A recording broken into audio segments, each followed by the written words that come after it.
Arts are almost miraculous in some ways.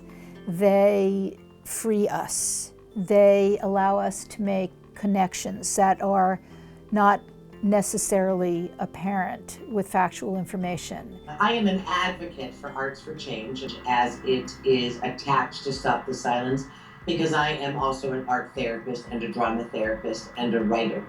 I do believe that using art modalities is one of the most innovative and necessary tools of the healing and creative process.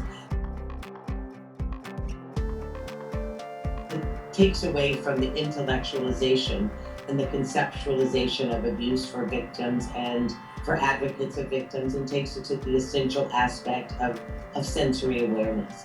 We have a new initiative in the United States that's called Arts as Advocacy. It's a means where we combine arts media, whether it's film or visual or musical, to tell a compelling story and then combine that with training and education and just interaction with the group. We started in 2008. We started working on the Arts as Advocacy program. The Arts for Change program expands that. It's going to do it through the universities, and the feature that we're going to include in it are festivals. Festivals of film and arts, which are going to serve a couple of purposes. So more films, more books, more music, working with on-campus groups that are already established.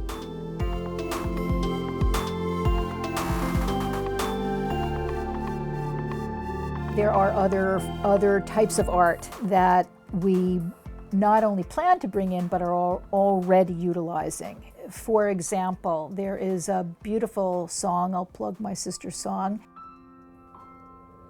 Then I crawled to safety, though it was hard to move through the brambles, thorns, and fear.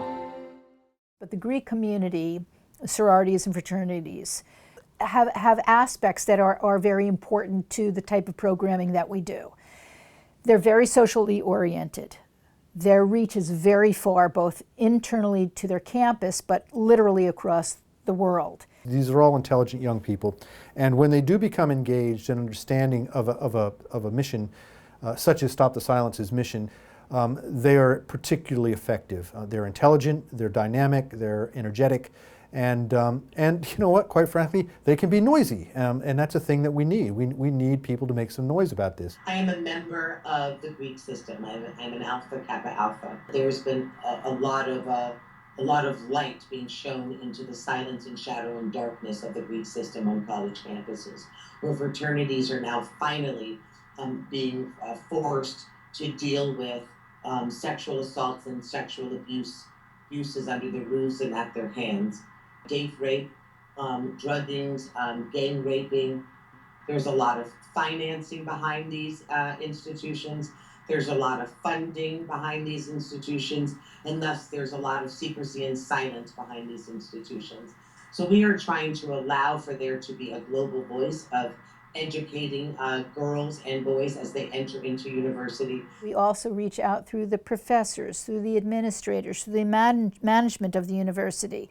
So it's really all ages. And then, of course, with the university programs themselves, they start expanding. One of the avenues that I would like to see this conversation begin is through arts that actually are worthy of getting out to mass media, such as television, at halftime in football games, on basketball games, so that we treat it as the medical issue that it is. Of course, in the United States, as we've seen over the past year, the amount of sexual violence that has been associated with the Greek societies, the fraternities in particular, is extremely high. And they themselves need to get a hold of this issue for themselves, but also it's a show of both service as well as goodwill to be providing this information to their campus environments and to their fellow students. I would like to invite anybody who's watching this to join this movement.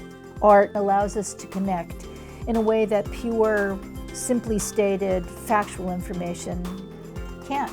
Join the movement. Please help us do something about child sexual abuse. Thank you.